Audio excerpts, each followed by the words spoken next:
com personalitzar l'aprenentatge escolar.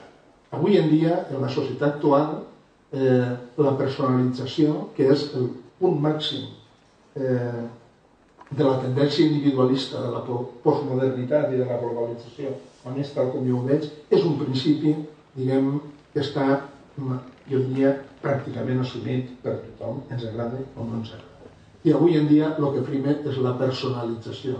Avui en dia, quan un va a un lloc, el que vol és que li responguen a les seves necessitats. Els mitjans de comunicació han afavorit, han desenvolupat i han treballat a favor d'això terriblement. Tota la postmodernitat es basa d'alguna manera en la primacia de l'individual i de l'individu. I la personalització és algo amb el que creixen avui en dia els nois i noies de la nostra societat.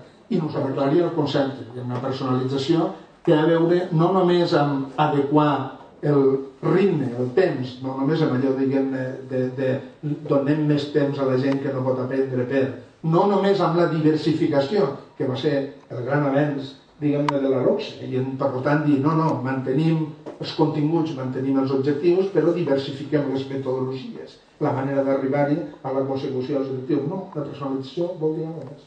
La personalització vol dir que s'han de respectar els interessos d'aprenentatge de les persones i que les persones tenen dret, diguem-ne, tenim dret, i els nanos tenen dret a, jo diria, dintre de determinats límits, però has de reconèixer, molta gent diu que ni això, jo diria, dintre de determinats límits tenen dret a decidir què els interessa més aprendre. Per tant, la pregunta que tenim plantejada en aquest punt és, realment estem d'acord amb això? Primer, podem seguir fent veure que no passa res i que nosaltres continuem amb un currículum que és absolutament estàndard i el mateix per tots? Podem mantenir això? Ho hem de mantenir? Podem personalitzar?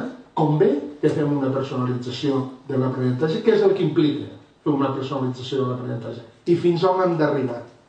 Jo crec que és un tema molt delicat.